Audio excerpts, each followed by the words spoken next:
Nom, nom.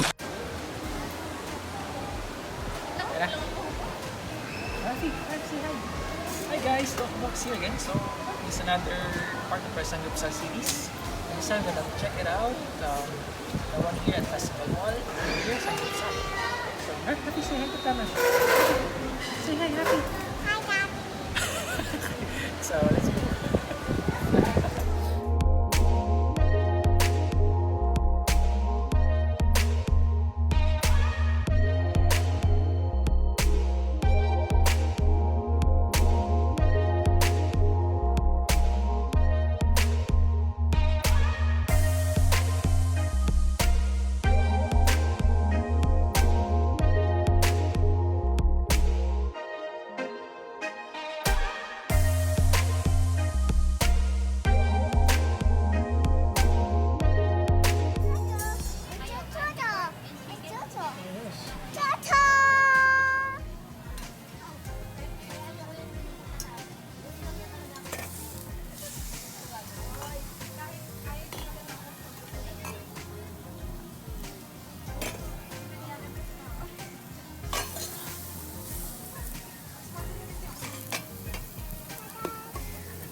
So for my review of Premier Samgyupsal in Festival Mall,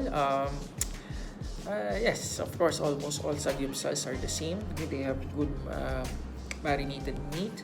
The only thing that I find it lacking there will be the lack of spicy meat. Okay, there are no spicy selections there, or at least when we went there. Okay, there's also no only drink, so no only iced tea, so we have to order additional soft drinks for that. Okay, so basically it's very good. Okay, so it's a must try. Okay, it's in Festival Mall, second floor. Okay, right outside of Landmark. Okay, so thank you very much for watching. This is Doc Box here signing off. Peace.